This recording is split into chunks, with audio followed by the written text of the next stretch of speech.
One day I heard my master call, "Come unto me, my child, and I will give you rest. Learn of me, for I am meek, your sins I will forgive, and give to thee eternal life. Just put the robe of righteousness on, just live by faith.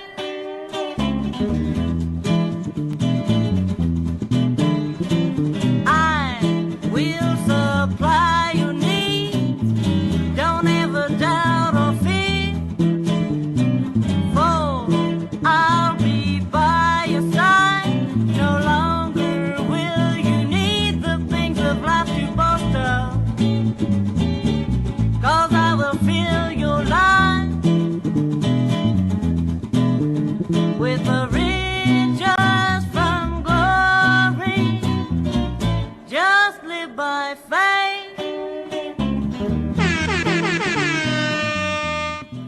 Well, we're live, and it's Presbycast.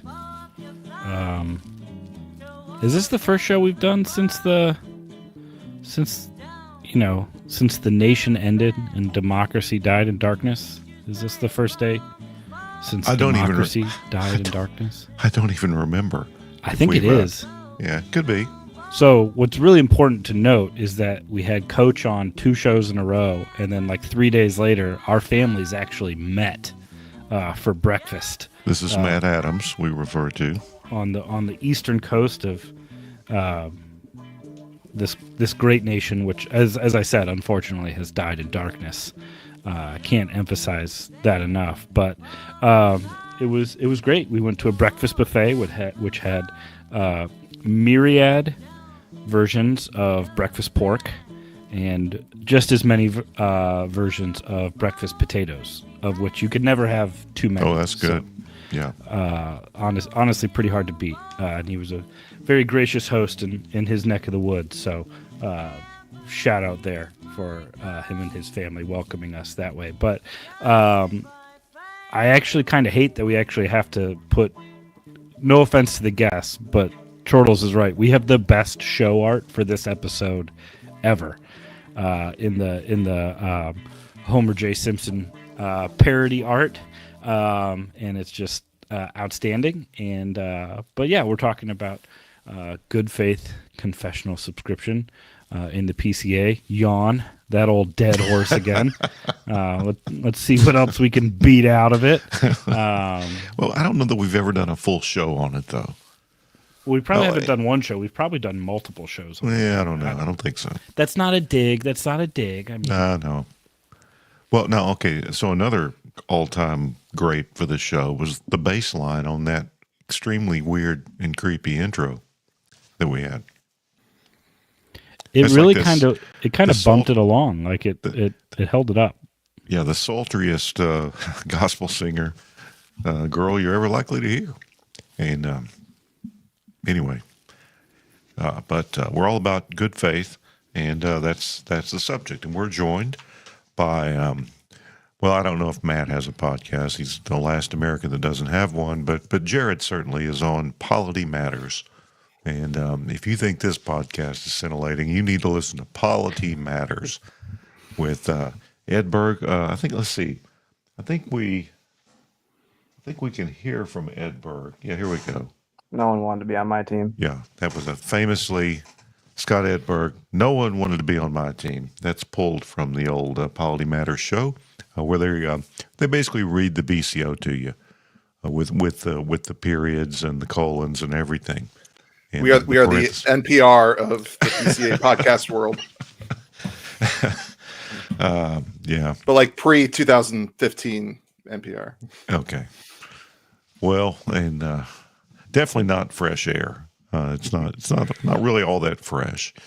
And Matt, you've been on with us a number of times, and are you an active ruling elder now? I hold the office in the sense that it's a perpetual office, but I've not been elected by the congregation where I'm currently a member. I've been nominated, and I'm in training, but not. Yeah, I think I heard that, and I think we know your pastor quite well. So Yeah, frequent Very guest good. of the show, Joe DeLumba. yeah, so that's my pastor helped get him into the PCA. So it's one of the not insignificant number of people we've helped in this kind of like the Underground Railroad, spiriting these Baptists into the PCA. But it's turned out well. Well, good faith subscription. Let's go on just a quick visual trip down memory lane. There was an old kind of a newspaper. It was published by a couple of rabble-rousers in Upper East Tennessee called Presbyterian and Reformed News. You can find some of the old issues online. And the issue for the summer of 2002 that covered that General Assembly, and I don't know the number of that assembly, the 30, whatever it was. I don't know what it was. 30th, there it is, right there in front of me. 30th General Assembly. They hit it right there in the headline. This issue, which I think I'll link in the show notes, it's just an amazing read. Everything everything that happened at that General Assembly, everything that was going on in the wider world. I think Federal Vision was just getting cranked up. So you should read it, and you'll be confused, but you'll be entertained, I think, at some level. And you're going to see some names that are still very familiar, still very active. 22 years after the fact, the 30th General Assembly in 2002. One of the things they did was approve an overture. Of course, it had to be approved because it was a PCO amendments. It had to be approved by the Presbyterians, which it was in 2003. But this was the first step in codifying and formalizing good faith subscription. And I think good faith subscription, it's sort of a wax nose. I think people outside the PCA, they may think that it's more sinister than it is. Some people within the PCA have misconceptions about it. It's kind of presbytery specific in its application. So it's either the greatest thing ever or the worst thing ever. But when there are extremes, usually the truth is somewhere in the middle. So, Jared, you're a pastor in Pennsylvania, and you haven't been in the ministry forever, but you've been around, make good use of your time, study and exposing yourself to different things. You know the history.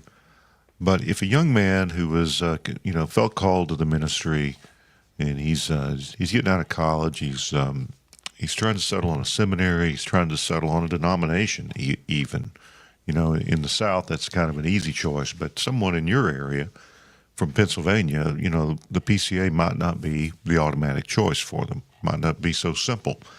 And they've heard about this good faith subscription. So, that some people say, well, this makes the confession and catechisms of no effect. Or some people say, no, it's no big deal. It's a good thing. It kind of helps everyone be honest.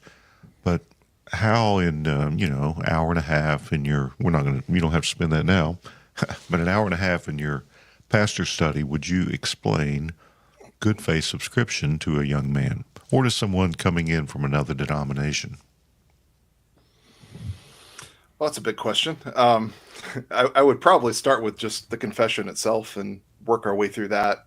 And really the person who is looking to be called into ministry has to find the place in which they are most in alignment. They think that the scripture is most honored and practiced and professed and confessed.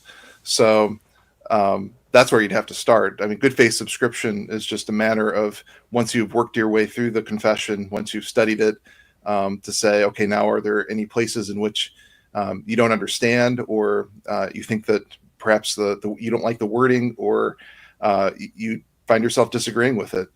And probably the first thing to do then is not to go declare some differences and try to get ordained, but to say, maybe the confession is saying something that I don't understand and I need to understand, maybe, just maybe, I'm wrong and the confession is right, and I need to study it to really know what it says first.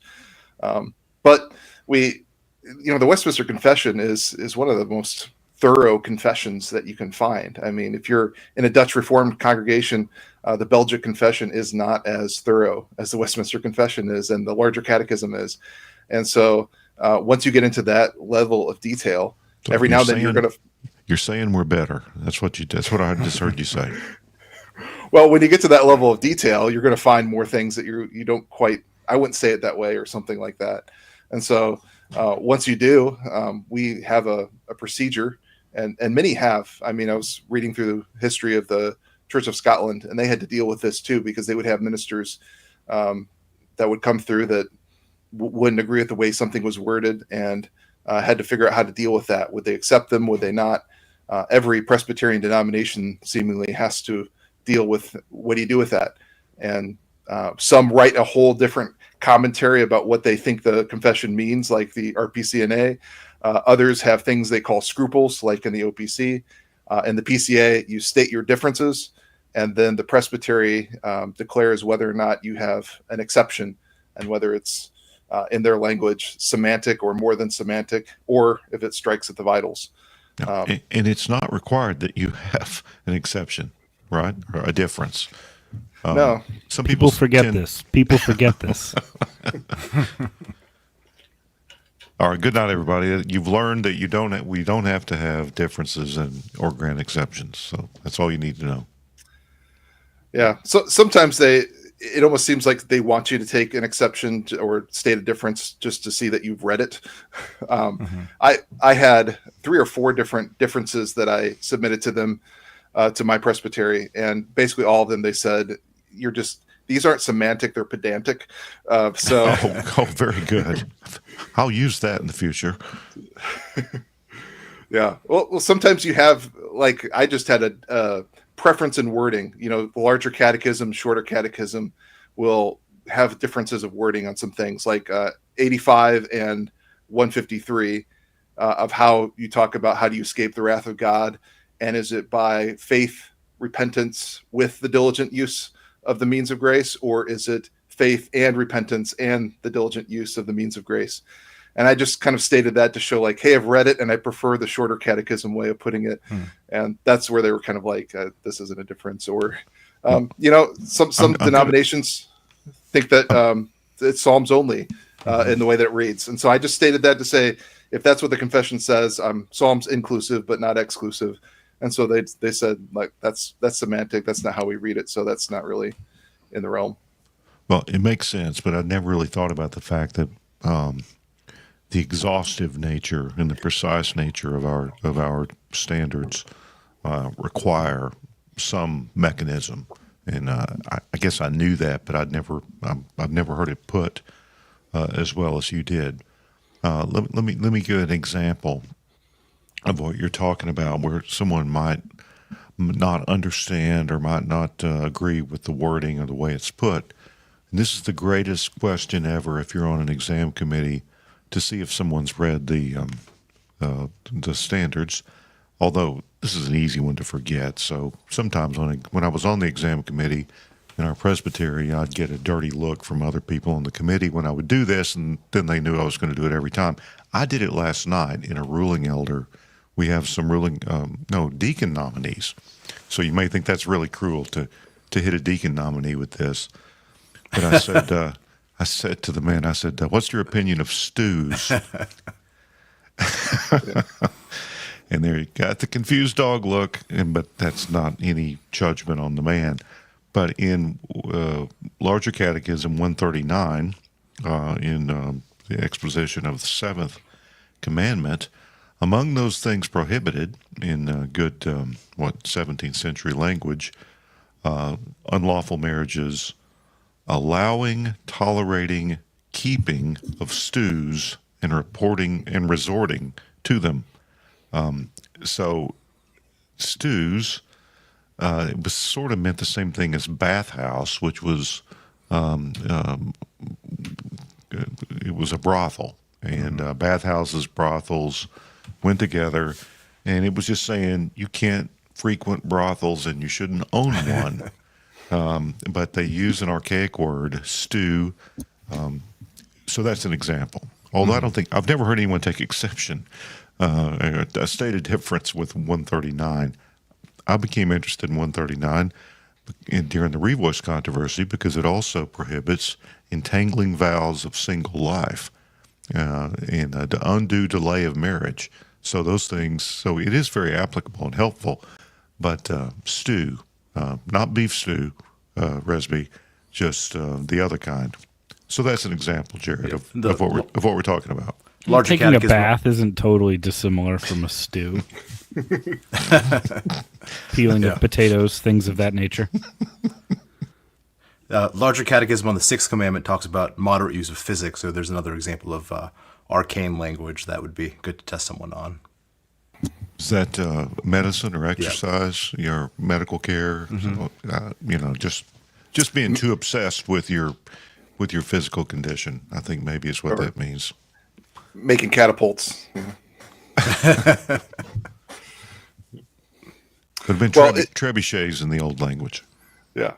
Well, all of this is getting to, can you take the vow, your vow for ordination, where it asks you, do you sincerely receive and adopt the confession of faith and catechisms of this church as containing the system of doctrine taught in the Holy Scriptures?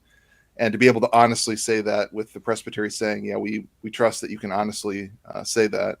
And I think really some of the discussion around good faith subscription is, what does that mean to receive and adopt the confession of faith and the catechisms as containing the system of doctrine? Because people have twisted that in the past, and there's this huge debate in the past. In fact, the overture that passed for good faith subscription noted that there were broad ideas of subscription that they were rejecting, as well as the idea that you could not take any exceptions. All right. So this, interestingly, it only applies, so far as I know, to teaching elders, to pastors, to those who will labor in word and sacrament. We examine our officer candidates and ask them if they have differences, because we want to know that. But this is in the chapter on ordination, the process of someone who's not ordained to be a minister becoming one. That's where it sits in chapter 21. So, I'm sure there's more you can explain on that, Jared. Yeah, though there's a case, and I don't have it in front of me, but I believe from the 90s, in which an issue came up, because this was before good faith subscription kind of crystallized this, but there was a ruling elder that had said that he didn't believe in infant baptism, and whether that was something that was acceptable, and they said no, that's not something. It was either right before or right after good faith subscription, and kind of within that realm. But from what I remember, I think it was a ruling elder that did it. So a lot of churches actually will include that and will have that as part of their examination, as there's a parity of the offices, and so the system should probably look somewhat similar for what you do with ruling elders and asking that question. Yeah, it's good to be explicit. I mean, my session knows, and anyone who might be considered to be an officer knows, that you must hold to infant baptism if you're going to be an officer in our church. There may be, I'm sure there are some PCA ruling elders that don't, that aren't convinced of that, but I think they should be. But yeah. Well, that was the end of the judicial case, was that you did have to believe in infant baptism. That was striking at the vitals, which is something that I think is interesting on the whole discussion of paedo communion too, but that's an entirely different topic. Yeah, Morton Smith in his commentary cites a case where a man stated continuationist views, and that was also cited as an example that struck at the vitals of the religion. But since you mentioned the teaching elder, ruling elder examination, there's no provision in the BCO for examining a ruling elder's, or I guess I should say recording a ruling elder's stated differences and the session's judgment about those things, which, don't want to get too far in the weeds in terms of the 2-office versus 3-office debate, but, suggests that we might be a little bit more 3-office than perhaps some like to admit. Yeah, and you mentioned recording. That's actually covered in the rules of assembly operations. That you have to state the candidates' differences in their own words. You can't just say, "Oh, it wasn't a big deal, so we don't care." I think a lot of presbyteries have failed to do that, but that's in is it RAO 15, Jared? I'm not where I could see the heading. 16. I believe 16, Yeah. 3, Yeah, like 6. I mean, yeah, it's that's getting where wrong. we are on the screen. Yeah. So I don't know. I mean, so the fall of 2003, when this was approved by the presbyteries to become the law of the church, it was like the first time I visited my PCA church. So this has been around precisely as long as I've been around in the PCA, and that's not that long. Do you know, Jared, what the state of affairs was before? And I think one of you said earlier off air that this was also considered in the 11th General Assembly. I mean, that's 19 years before. That would have been in the early 90s or the early 80s, I guess. Yeah, right around joining and receiving. I think that's in the background of a lot of this was the RPCES. I think probably had more of a culture of stating differences than the original PCA necessarily did, and that's where some of this came from. Was presbyteries had different practices. Probably some looked more like a strict, you can't take any exceptions or any differences, and others you were. And so that's part of the debate was what type of a denomination are we going to be? Are we going to be one that is basically a system subscription? Are we going to be more of a strict or full subscription? And in some ways, good faith was a way to find some sort of a middle ground. I actually take good faith subscription to be, in some ways, a full subscription with stated differences.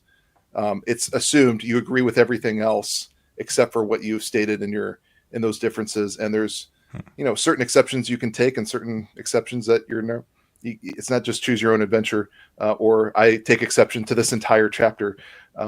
You assume that you're holding to the doctrines, but you might just have some sort of a different application or different statement within that doctrine. I've never heard of somebody taking exception to the entire fourth commandment, that there is no fourth commandment, but they may have differences of application or something like that. Yeah, Brett, I had mentioned that. So I've been going through David Hall's history of the PCA, Irony in the Presbyterian Church in America, and it struck me that he cites the minutes from the 11th General Assembly, which says, if it should become apparent that exceptions are being taken repeatedly to certain parts of the standards, then it should be the duty of the General Assembly to consider seriously whether an amendment to the standards is appropriate. So, 2002 is when good faith subscription was officially adopted, but there had been some mechanisms or some accepted practice of allowing candidates for the ministry to state differences in some way. I think that in part is why the provision is there in the Rules of Assembly Operations to specifically record in the candidate's own words what his stated difference is, because I think for years at the General Assembly level, RPR in particular was having a hard time judging whether the presbytery was doing its work appropriately, because they were kind of summarizing or giving a vague notion of what the difference was. And so they started to say, you need to give us the candidate's difference in his own words so that we can judge it most accurately. Yeah, and those classifications I think are really helpful too. Like if you are in presbytery, you have somebody that is stating a difference, you need to classify it correctly too. Either they didn't state a difference, that's A. They stated a difference, but it's semantic or like my pedantic. There's a stated difference that is more than semantic, right? It actually is taking some sort of a difference with an application, a phrase, a proposition there. Or it's D, which is that it's out of accord, hostile to the system, striking at the vitals. Something presbytery should know is you can't classify it that way and then ordain him. That means it's an unordainable exception. So let's talk a little bit, since you brought it up, about the vitals of religion. I think most people, when you say in presbytery, when you talk about it, doesn't strike at the vitals. It's like the vitals of the confession or the catechisms, but it's the vitals of religion. And the word religion doesn't. I think we use it. We use that synonymous with doctrine, but religion is much broader than that. And religion really means the motions that you go through and what you do in pursuit of your religion. It's got a lot to do with worship and life. And I think we forget that. And I think if you take the word religion as it was meant by the authors of the standards, this is just my suspicion, that you would consider things like second and fourth commandment issues a little more seriously, because it's not egghead doctrine stuff. It's very practical. So that's just my take, and I'd love to hear somebody who's thought about that and studied that a little more. But the word religion is we kind of have to figure out what that means. So, Jared, what was the state, as you understand it, the state of practice before 2002? I mean, it was probably widely varied. But do you have any inklings, or Matt, you may have read about what it was? Yeah, it was going all the way back to the founding and of the PC or of the PCUSA of the American Revision Presbyterian Church. It was just widely varied. I mean, I think at the very beginning was 1729 was the Adopting Act, and some people will cite that because it allowed you to take exception to the civil magistrate elements of the Westminster Confession. But if we remember our history, there was an American Revision then, and there were even problems within Scotland. People were taking exception to that. They were wondering if establishment of a church was all that great of an idea. And by the time that the American Revisions came along, then there's a debate. Were they still taking exceptions? Was that still happening? Charles Hodge wrote a whole history of the state of the Constitution and subscription in the church. And it's a bit difficult because he seems to go back and forth in terms of what was allowed, but he calls his own position strict subscription in certain parts, but then eventually notes that people are taking these differences. And at Princeton, they weren't allowed to, at least at first. You had to subscribe to the entirety of the confession. But it was probably this mixture of practices within presbytery to presbytery, even before, the OPC or the PCA. And so when the OPC and the PCA come into existence, they have this varied and diverse history behind them that when at their very founding, you probably have presbyteries that are basically no differences and others that were allowing a bunch of them. Yeah, and the covenanting stream, which would include the RPCNA and part of the RPCES and the ARP, I really don't have any idea what they do with it, and but I think good faith subscription was sold as a peacemaking measure and as something to promote honesty and trust. So one of the things we could talk about is whether it's actually done that. I have heard a few guys say, well, when we voted for good faith subscription 22 years ago, we didn't know we were going to get this. And what they mean by this is a lot of exceptions being granted to admittedly a fairly small range of portions. But again, we can't. That doesn't.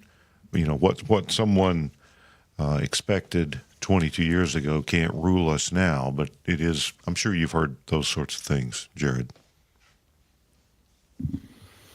Yeah, and one thing that good faith subscription has done, though, is we now know about exceptions that are being taken, whereas before there wasn't a standard recording practice. They would just say, we found them acceptable. Maybe they would put it in the presbytery's own words, like this standard exception, and you don't even know what it is. one thing Good Faith Subscription did was allowed us as a denomination to know what the exceptions were and to be able to know where they were coming from. And that's, I think, part of Matt Lee's article, which I think you're pretty much looking at those exceptions that were more than semantic, right? That people were taking. You get them popping up all across that spectrum. I focus on, I think, the three lower levels as opposed to the ones that strike at the vitals, because as you mentioned, if you have a difference that's ruled as striking at the vitals, then you aren't ordained. There's no further process there. And then in particular, a big part of my argument is that the cases that I was looking at were basically springing from random mistakes in terms of recording clerical work on the stated clerk side, and as a result of that, theoretically giving us some sort of representative case sense of the kinds of stated differences that are going across the PCA. But the case where the RPR comes back and says this is something that strikes at the vitals and was improperly judged by the presbytery, that's not a random example, and so I kind of accounted for those separately. So the thing that Jared mentioned too before we get any further about presbyteries having these kind of standard exceptions, right? The blanket rules that they just never judge on or record because they've already adopted a rule that anyone that states this difference is automatically going to get a pass on that. Continued even through past the adoption of Good Faith Subscription in 2002. So there are some examples of that in RPR where they say, hey, where is this recorded? And the following year, the presbytery will respond and say, oh, we didn't record it because we never record this particular one because we've adopted that blanket rule. So even though they're supposed to record the details, the judgment, the candidate's own words, there are many cases where the presbytery just says this falls under a blanket provision. All right, these sort of automatic exceptions, differences that will be granted as exceptions, they include, the most common, correct me if I'm wrong, and you've done some research on this, Matt and Jared, you've seen and heard a lot, but it would be the so-called recreation clause in the larger and I guess shorter catechism about recreation on the Lord's Day, and then the images, certain pedagogical or maybe artistic use of images. Was that in 109, Jared? I'm not sure. I think 109, 110. Yeah. And then, but I think we get sloppy on these automatic ones, and one of the ways we do that. A lot of times people don't state a difference with the part about the making of images. The second commandment forbids the making of images. And people say, well, I think that's just the making of images for worship. But I think the plain reading is that the making of images of any of the persons of the Godhead are prohibited. So that's when we make these things automatic and we just grant them very quickly, we get sloppy. They say images, okay, fine, we grant those. Recreation, we grant those.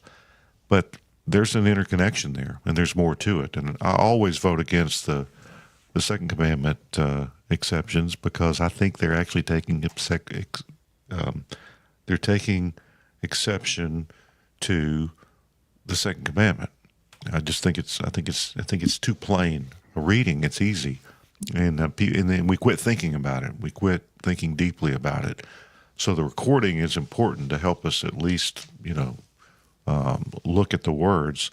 But I think the problem with these automatic exceptions that we just automatically grant. Is there's more to it. They're connected and they're broader. I often a lot of people that would be granted a exception on recreation. The example is playing ball with your kids in the backyard. Well, most presbyteries will say that's not even something that's prohibited here. Then if you say, well, would you go to the Super Bowl on the Lord's Day, or would you go to the would you go to an NFL game, or would you require people to serve you by frequenting restaurants, not stews? You might eat stew at the restaurant, but you wouldn't go to a stew. It's like or pay a ref to ref your kid's soccer game. right, or hire food trucks to come serve your food to your congregation. That happens more often than you might think. But it's like if you state a difference with a little bit of it, I get the idea that there's more to it, and that it's a broader problem with the Lord's Day or with images from time to time. So I've rambled. You guys' thoughts on those issues? I mean, I guess I'm just saying I think it's a bigger deal than we make it, than we think it is. Yeah, our standards are a coherent system of doctrine, right? Which means, as you were getting at, there's an interconnectedness to each of the elements. So you can't simply take a clause out or take even an entire question or commandment out without having implications for other parts of doctrine. Even the recreations clause that we've mentioned a few times, I've seen that specific stated difference be granted as an exception lots of times, but I've never seen any evidence that a candidate for office has stated a difference with, I can't remember the particular question, but one of the questions with respect to the fourth commandment in the larger catechism is that the responsibilities of keeping the Sabbath fall more to superiors and heads of household, officers, and things like that, because they are not only to keep it themselves, but to see to it that those under their charge keep it as well. And so there's this expectation that our teaching elders, our ruling elders, our deacons even, should be setting an example for what honoring the Sabbath looks like. And so even stating a difference, having an exception granted on, we might say, a small part of what the fourth commandment entails, has implications for other parts, other aspects of understanding the fourth commandment, and then I would say it has implications for the fifth commandment as well. And you could, given the covenantal nature of the Sabbath in the Old Testament, implications for our covenant theology, and it's just the interconnectedness of our system of doctrine really starts to unfold and unravel as you start to pull at some of these strings. Yeah, Harrison Perkins wrote a really nice article that's available on academia.edu. I don't know what it's called. Mm-hmm. The papers get parked there. It's from the Confessional Presbyterian, which is normally not online, but this paper is. And he makes a strong case, a theological case, that images pretty much any exception granted to the Second Commandment related passages in the Confession and Catechism, which is, I guess it's pretty much all in the catechisms, strikes at the vitals. That it's so connected to theology proper. And maybe I'll link that. I may not have time to find it tonight. We've done a show with him on that before, linked to it many times on online. But some people, it's more important than we know, I think. Well, I think that's one of the reasons that the candidate needs to state it in their own words, and you need to hear them defend it. I think of, your examples with the fourth commandment. Is it, I want to throw a ball around with my kid in the backyard, or, something, go for a bike ride and enjoy nature or something, versus going and having organized sports or paying somebody. Part of the problem was, having the king say, well, I like to do recreation and archery, and so I need to force my servants to go work on the Sabbath in order to do that. Mm-hmm. That's different. And so hearing that reasoning with the second commandment too, there can be if I'm drawing people talking and I have a stick figure, or I have like a cross, and that's supposed to represent Christ, there's a spectrum on that. Is your reasoning on that, representation, symbols, or is your explanation, well, he was human and therefore we can depict the human? And then you have an historian argument of we can depict the human and separate it from the fact that Jesus is God, and you're dividing the people. You're dividing the natures in the person. We heard that on the floor of General Assembly in 2017 in Greensboro. I happened to be in a car streaming the assembly, driving, trying to get there to meet Resby. Resby, you remember that evening? It was the first time we'd ever met. That's right. And that was the argument. That's just what it was. No, people can't understand that Christ was a man if we don't have a picture. And that's not great. Sorry, that's not good. So, Jared, you talked about the importance, and it's in the RAO passage, stating the differences in their own words to sort of give an indication whether they've thought about it. It's another one of my suspicions. Maybe it's uncharitable, but it's that some of these automatic exceptions are taught in seminary. Some seminary, maybe some or one seminary. They have them. They're just automatic. They're coached maybe, or they're told that everyone should have these. And I've asked people before, how did you come to the conviction that making images was okay, or the so-called pedagogical use? I mean, to me, an image of Jesus is like, you have a multiplication table where 7 times 7 equals 51, because it's not right. It can't be right and accurate. So the pedagogy with incorrect data and the information.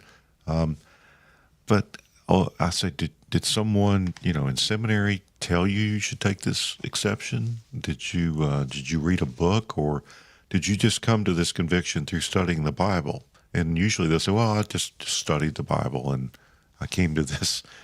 I've never gotten a satisfying answer to that. So my question first for you, Jared, is how do such a large percentage of our licentiates and ordinands in the past 20 years all have the same 2 or 3 exceptions? Where did that come from? Is it mass hysteria? Is it a new development in biblical exegesis? Is it direct revelation that we haven't been privy to? How do they get there? Well, I think so many are just saying what their professors said. I mean, you can, if you're in candidates and credentials long enough, you can tell which seminary somebody came from by the way that they answer a question or the exceptions that they take. And I think a good way to test that is just to ask the candidate to tell me what the confession says and means, and how the confession would argue for its position. And if they can't do that, then it maybe indicates they were never taught it, and they were only taught the exception. They weren't taught the confession. Yeah, We've had that with that's a good way of putting it. Yeah. We've had people that have done that before, and we've walked them through that, and they realized, actually, my position is not good, and the confession I think is right, after we talk with them and ask them to study it and to put it in their own words, because we're going to have it to record.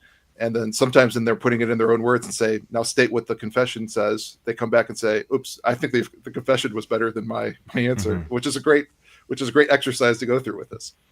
Yeah, I always say the Theological Examination Committee should not have to be the Theological Education Committee, but there is some re-education and pencil sharpening and continuing education that goes on in those committees. I worry about the sincerity of those. They sort of like a foxhole conversion, in the committee. Oh, I better figure this out quick, or I'm in trouble. I'm not impugning motives or sincerity, but there is a dynamic there in that kind of stressful environment of an examination.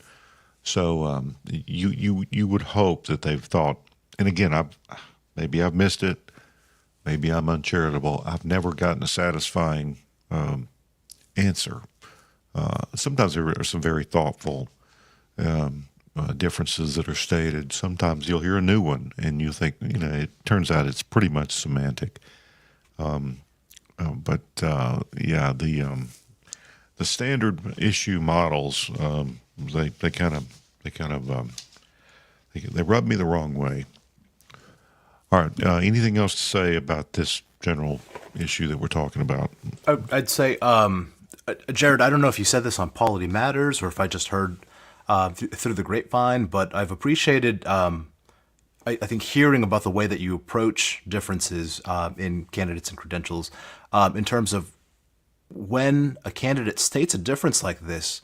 I think the first question should be, where in Scripture do you see a basis for the difference that you're stating, right? And give them a chance to articulate that, and also ask them, where in historic confessional Christianity do you see this position being taken? And if they have a hard time articulating those things, then perhaps, like you've both pointed out, they haven't actually been trained in what the confession says.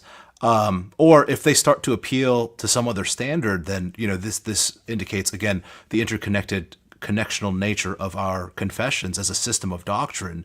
If they're appealing to their feelings or their rationale as opposed to appealing to Scripture for the basis for some of these positions, then that I think reveals a larger problem with how the candidate is coming to some of these convictions. I think one of the things that bothers me about the standard exceptions is they both involve the Ten Commandments. It's not the finer points of the doctrine of adoption or something about the ordo or the way sanctification and perseverance are described. No one seems to have a problem with it. Those are things that I think you could reasonably have an issue with. Yeah, and not just the Ten Commandments, but the first table. Right. Yes. Obviously. Yeah. And interestingly, I think, gosh, worship is so much more important than we think it is, and it's so much more meaningful. I mean, the convictions regarding worship are so strong, and both of these standard exceptions, the second and fourth commandment, involve worship. I mean, they have to, and they involve, in the modern world, we're so image obsessed. It's very cultural, but then the Lord's Day, it's got a lot to do with whether we're going to go our way or going to go God's way. So they're very personal and very, and the Lord's Day convictions are tied to cultural issues too, because we know the culture has completely lost the idea of a day of rest, and this seems to accommodate that to some degree, or could. All right. Yeah. Anything else on this section? Because I want to talk about the teaching of exceptions and whether that can be done. But before we go to that, anything else to clean up? Yeah, I'd say I would be interested too with the exceptions on creation. With so many presbyteries probably thinking that as long as you have one of the four positions of the study paper, you're fine. But let me explain. There was a creation study committee that was at 3 or 4. It's kind of 3.5. Two are closely related. It basically says you can't adopt create an evolutionary model. Then you've got the 624 view, so-called, the analogical, the day age, and then the framework. I guess that's the 4 acceptable views. We should note that there are some presbyteries that will only allow the 624 view, or there's one. So presbyteries can do that, but so did exceptions lead to that? I mean, did the study committee happen because of the exceptions, or just because of general unease, Jared? I think it happened by saying, what are the limits of this? And one of the things that the study committee does is, as it's defining those, especially when it gets to framework, says framework should not be used as a cover for theistic evolution or macroevolution. Mm-hmm. And I think that shows the importance of the person needs to be able to state their exception in their own words and not just say, well, it's standard framework. Well, even the study committee says there's a way that framework can be striking at the vitals. So have them define exactly what they mean when they say framework or when they mean ordinary day. What do they exactly mean by that? So I worry a little bit that the standard exception is actually, it's not catching how many exceptions may be going on there, or if the exception is within the realm of acceptableness or is outside of it just because they said the right word. Mm-hmm. I don't hear too many. Of course, in a presbytery, that's fine with any of the. Of course, again, the study committee is not the law of the church, but the Creation Study Committee has come closer to being the de facto law of the church than any other study committee, as far as I know.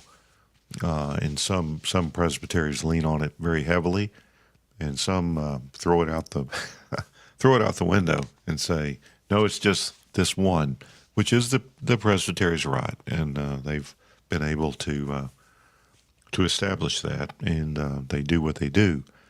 But that does lead us to the idea of, and again, we're talking about for teaching elders, for pastors, for preachers. So we run into the thorny issue of you may state a difference, you may be granted the exception, saying we understand you don't agree with this part, but we're okay with it.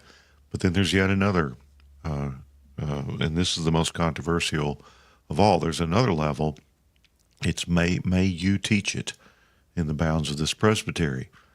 So that's, in some areas it's not an issue, but in some presbyteries, they feel like they're bending over backwards to allow certain exceptions, but then they say, by the way, you can't teach or preach this. But then there's also, I think maybe you mentioned it. No, or maybe it was Steve Tipton on Polity Matters that he was saying that he didn't think it was a big deal as long as you weren't industriously spreading it. That's a word from, I don't know if that's from, I forget where that's from. PCA 34 or 5 or somewhere in there. Okay, yeah. So, Jared, explain the whole controversy over the teaching of exceptions. Yeah, there was an article on Presbyterian polity recently that was talking about this, and I think that brought the subject up again. And it's whether or not a presbytery has the right to tell a teaching elder that's taking an exception, okay, you can take that exception, but you can't teach it. Or there's a certain way in which you have to teach it. I think a lot of them, which is to qualify it and give the confessional view, and then give his own view with explanation. Yeah. Let people know that this is not the confessions teaching, but is, here's my opinion, here's the confessions, and then kind of move on from there. It came up because of something that happened in Calvary a while ago, which was a bit of a confusing mess of somebody being told that they could not teach. There were other issues there that some people pointed to of when they were told that. Was it after they came in, or was it as they're coming in? But the actual right of a presbytery to restrict teaching is something that has a lot of precedent in the PCA. The 14th and 18th GAs had this issue come up, and they both said you can do this. Preliminary principle number 2 says a society can make the bounds of its entry. And so that has been read to say the presbyteries can say you can come in, but you can't teach in this certain way because this is our public theology, our public confession. And even recently, Calvary was told, yes, you can restrict teaching, but you have to be careful the way in which you do it. It has to be known on the front end and not done in a way that is kind of blanket or something. I think the issue just comes up too of how often is it used? Why would you do this? And I think it's a valid concern of if you're going to restrict somebody's teaching, is it something that would hurt the unity of the church? And so does that strike at the vitals of religion? If it's going to hurt the church for that to be taught, then maybe that person shouldn't be a teaching elder. I have my own opinions of when this is used as a tool, but I didn't know if you guys had other thoughts on that. No, yeah, I think one of the concerns that comes up is that you're binding the conscience of the teaching elder by telling him that, he's convicted that he holds what he views as a biblical view that's different than what our confession teaches. And so you're binding his conscience by not allowing to teach from his perspective what he believes is the full counsel of Scripture. But I think it's also worth considering the ways in which we might be binding the consciences of those that are under their teaching. Particularly, I was just traveling this weekend. I just got home this evening a couple hours ago, but had the pleasure of worshiping at Christ Reformed URC in Washington, D.C. in the morning, and then in our own fellowship at Grace D.C. in the evening. And I think this is kind of an issue that comes up a lot when traveling, right? What happens when someone travels to another PCA and expects that because it's a PCA that they will be sitting under particular kind of Westminsterian teaching, and all of a sudden he or she finds himself or herself under teaching that is contrary to what they believe the standards teach, and they're now conscience bound because they've been called by the elders, usually with a call to worship, reading of Scripture, to say that they are to worship God, and so they're conscience bound to fulfill that duty. But at the same time, now they find themselves, particularly because, as we've been talking about, a lot of these stated differences deal with issues related to worship and issues related to the first table of the law. They're in a worship context in which things are being carried out that would provoke their conscience, right? I think we need to be extremely sensitive and cautious about the way in which we may be binding the conscience of the worshipers that sit under the teaching of particularly teaching elders that insist that for the sake of their own conscience that they must be free to teach contrary to what the PCA as a denomination without exception has declared as its constitutional standard. Yeah, it's a question of whose church is it? I mean, is it the pastor's church? Is it our church? And I believe that kind of really errant practices, especially regarding the sacraments and worship and teaching of the law. I mean, that hurts the conscience of other people, not just the minister. Of thousands of fellow ministers may disagree, and then you have to explain it because, like you say, people travel. It's a constant issue. Never a year goes by that some member of our church doesn't come back from travel and walk up to me and say, well, "You're not going to believe what," and I'll say, "Oh yes, I believe it." I know what you're saying. Sometimes I can tell people what they're in for when they're going to travel, but many of them have learned it over years of experience that there's a lot of variety out there, and that really. Well, is there anything else we should say about the restricting of teaching? I mean, some presbyteries don't do that at all. Some do. Jared, any idea about the prevalence of that restriction? I think it's pretty rare, but what do you think?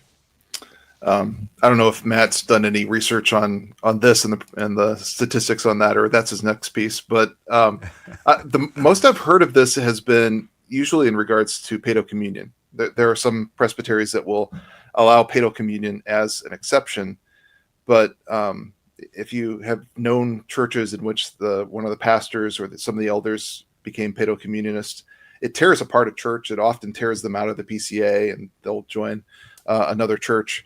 And so often that can be contentious within a church. And when I've heard it is when that exception's been granted, and usually it's a contentious issue in the presbytery, it's almost the compromise of, okay, you can come in, but you can't teach this. And it can be a tool that the presbytery uses. That's almost the only time that I've heard it actually used. I haven't heard it in regards to a lot of other areas of teaching. Yeah, I think there's a pragmatic, like you mentioned about the divisive nature of paedo communion. I think there are presbyteries that are not, way over on the right who have decided we're just not going to deal. If the paedo communion word comes up, we just let it be known that that's not going to be granted because we just don't want to deal with it, and that's fine. That's not a principled stand, but it's a reasonable stand. And I know of some presbyteries like that. So yeah, that's and again, we're back to worship. The paedo We're back to communion, worship. yeah, the paedo communion example was much more prevalent about 15 years ago, and it's largely diminished since then. I think more recently, if you look at the RPR reports from the past, 3 or 4 General Assemblies, there are a few examples of exchanges between RPR and the presbyteries of Calvary, Northwest Georgia, and Ohio Valley, and I think those largely deal with teaching of different views on creation. I think some of those presbyteries have ruled that they would grant a man an exception if they hold to something other than the 24/6 creation view, but then they'll restrict the teaching and say, in this presbytery, we expect you to teach only the literal 6-day view. So I think in more recent years, it's been on creation as opposed to on paedo communion. All right. So, I don't think this, the issue of, it's been allowable to restrict teaching. I don't think this issue will go away altogether, but again, it's fairly rare. But people talk about, well, so you've got to violate your conscience if you can't teach it. Well, that's one of those. It's one of those guardrails. Maybe this is not the place for you if your conscience is being violated.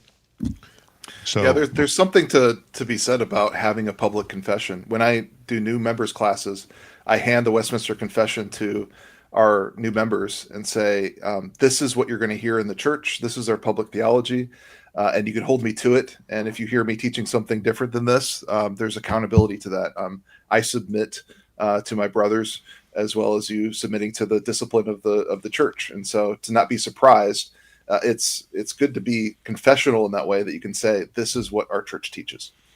Mm-hmm. All right. So I've written about this a few times. I'm especially interested in the issue of ordination and office.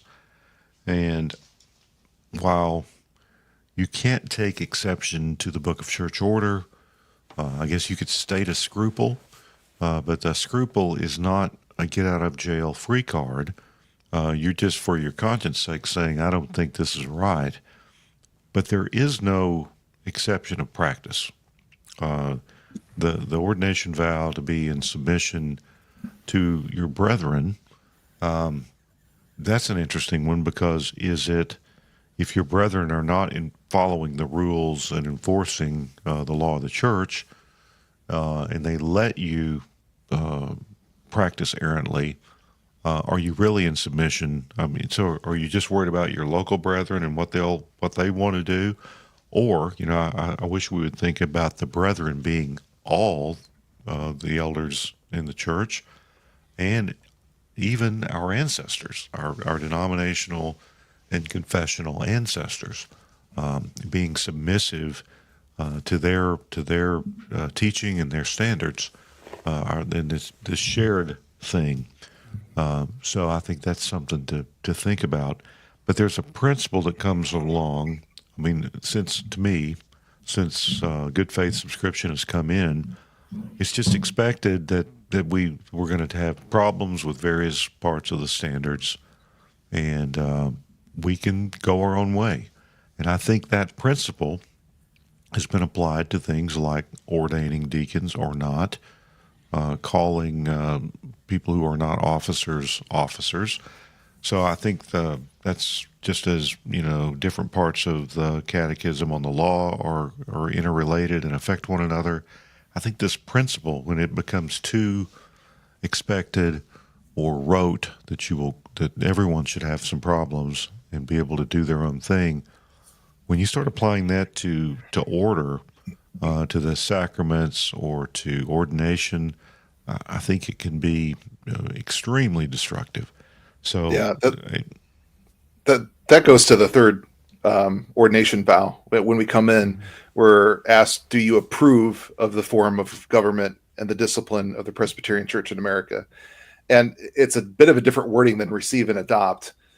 So I'm not professing this as, what I'm teaching, but it is something that I can live with this, right? And I may have a difference of opinion of how long something should be able to be complained or or any other elements of the BCO that I maybe have a difference of opinion of what that should be, but it's general principles of biblical polity that I'm saying, yeah, it's in line with those. I might tweak it here and there, but I'm going to practice this. And so when we're making those vows, if we start practicing things that are not allowed by it, we're not doing the Lord's Supper the way that it said that we approved of it.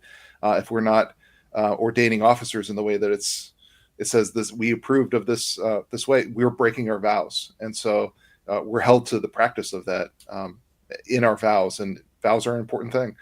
They're even in our confession of faith.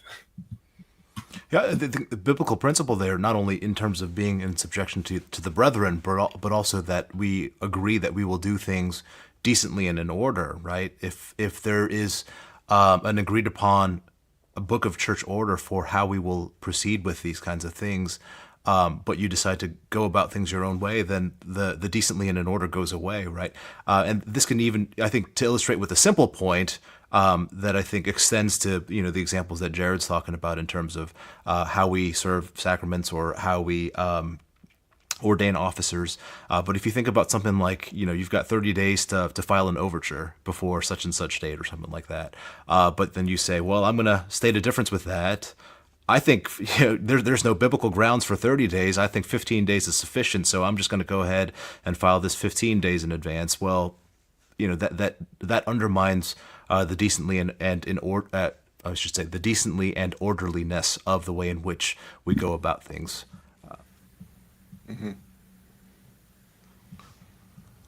Well, that's. I mean, again, I'm very concerned about the idea. I think exceptions granted in, kind of without a lot of consider. Well, maybe just that exceptions are no big deal. I think it can communicate that the way we do the sacraments, which is it's theological. I mean, sacraments are theological. That's not something we made up. But with office and with many of the rules in our Book of Church Order and Rule of Discipline, it just we can do what we want on those as well. It's just kind of an ethos. It's a mindset. I tell people joining our church sometime, or officer candidates, I'll say we don't view the BCO as something that's an impediment that we try to work around. And we sit down at a meeting and we open up the BCO or bring it up on our devices, and we try to follow it as best we can. We don't try to see how little we can follow it. We try to see how much we can follow it, even if we don't like every part of it. And if you're involved in a discipline case or setting up a pulpit committee or purchasing a building, there's easier ways to do all this than following the BCO. It's rather inconvenient, but we believe in doing it the right way. And I mean, that's some people among us that's never been modeled to them. They've never been taught about that, and maybe it's kind of a take it or leave it attitude. But others of us, I think, we see it as just a very important thing. The order and the predictability and the fairness of our process, and yes, the uniformity of it, even from one church to another, from one presbytery to another, has some value. But that's about all I'll say on that. I've said more than enough. But anything, again, we'll go a little shorter tonight because I'm gonna be getting on an airplane in about 5 hours. And I think I'm gonna be getting up in about 5 hours to go get on an airplane. But any other thoughts on exceptions and subscription and differences and different people and all that sort of thing? Because we have a lot of different people who have a lot of different differences. Yeah, in general, I would just say since I've been in the PCA, we've had good faith subscription, and it has its pros, it has its cons. But I do think that as a species of subscription, and almost a species of full subscription, but with exceptions. There's a sense in which I can live with good faith subscription and almost say what did Churchill say about democracy, that it's the worst form of government except for all the others. That there's good and bad within it. And I do think it makes us honest and allows us to evaluate some of these things. But it's also that Jewish saying about what's the best form of government, the good king. What's the worst form of government, the bad king. It depends on the people that are doing the examining and granting exceptions and helping people through these. And so we have to be on guard about it. And that exceptions shouldn't be the rule. David Strain, we just did an interview with him that's coming up on Polity Matters, but he said exceptions should be exceptional. So if you're, I know people like John Murray, but if you're taking 20 something exceptions to the concept or differences with the confession, there's something that's gone wrong. Maybe this isn't the communion for you. Our exceptions should be a little bit more exceptional, I think, than some instances are. So I am generally in approval of good faith subscription unless something better comes along, but it has to be practiced well. And so that's kind of my final thoughts on good faith subscription. It's only as good as the people that are actually practicing it. Yeah, the David Strain, the point, he's I think done that as a GRN seminar and then also written a series of articles about that. And I think that's a big part of why I did the initial study that I did in terms of looking at the practice of good faith subscription and the granting of exceptions in the PCA. And, one of the points that he raises, exceptions should be exceptional. And we really have no idea of how exceptional or not exceptions being granted are in the PCA. And I think one of the things that I found in the counting exercise that I did is that it doesn't seem to be all that exceptional, right? Especially with first table worship issues, exceptions to the fourth commandment seem to be granted at twice the rate of teaching elders stating no differences. Exceptions to the second commandment seem to be just as common as teaching elders stating no differences, and so this is pretty widespread. And I think, referencing back to the minutes of the 11th General Assembly that I mentioned earlier in the show, when something seems to become more pervasive, then I think we're at the point where some course correction is needed, and we need some serious study on these worship issues to get back to our roots and understand what we believe as a church, as a PCA, broadly speaking, what our confession teaches about these issues, and in particular what the implications for those things for our worship are. So again, I'd say, as someone who sits in your pews and sits under your teaching, please, teaching elders, really consider those sitting under your teaching and their convictions and their consciences as well, in terms of their understanding of our doctrine and the kind of teaching that they have to sit under. Yeah, and it's very difficult to change the confessions and catechisms. Oh, it's 75% vote, and it's there's just another layer. It's hard to change the BCO, but it's nearly impossible to change the confessions and catechisms.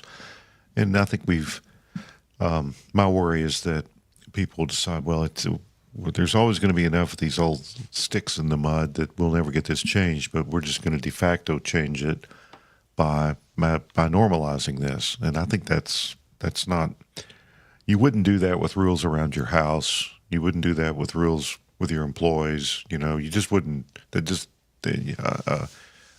Referees SEC referees, maybe it's a different thing, but you couldn't just. I guess that sort of happens. That's happened with walking in the NBA and in basketball. The traveling violation no longer has any meaning. But I don't think we want to live like that. So, well, I hope this was interesting. I think I know we talked about some things we've never talked about on here before. And,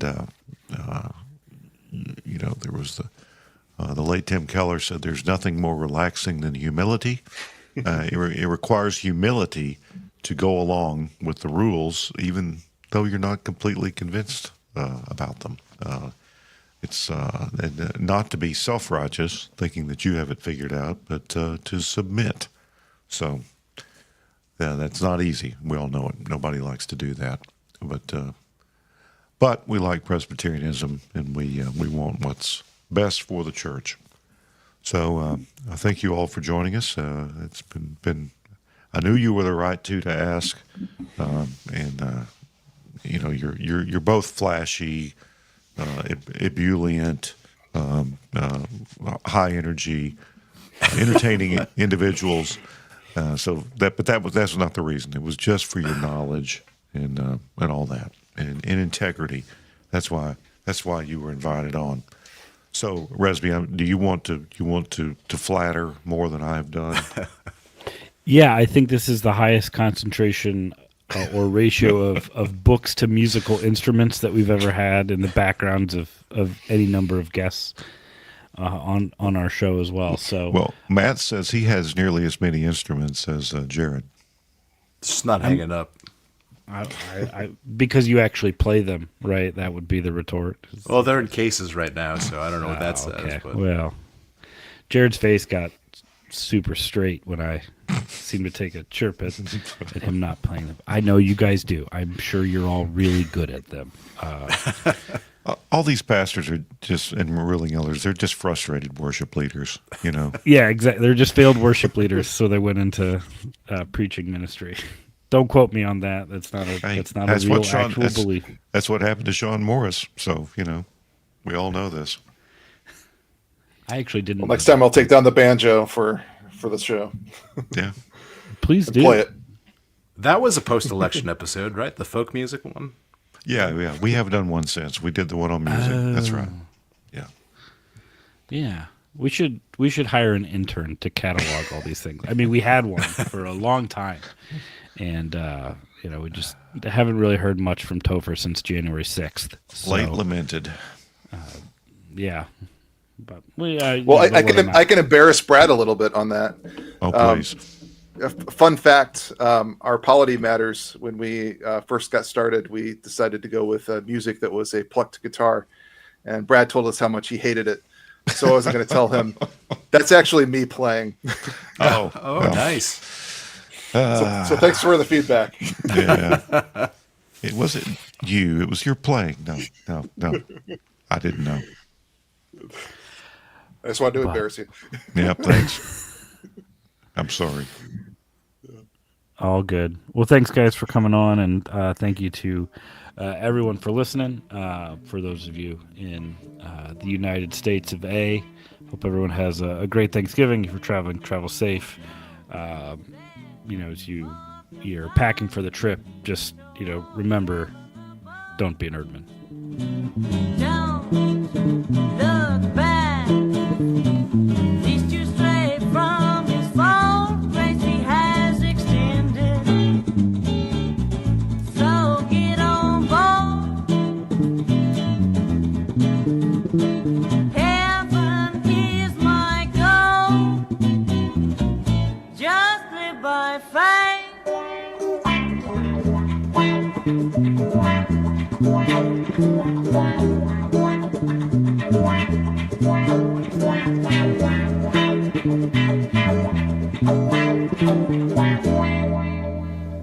What's wrong with you people?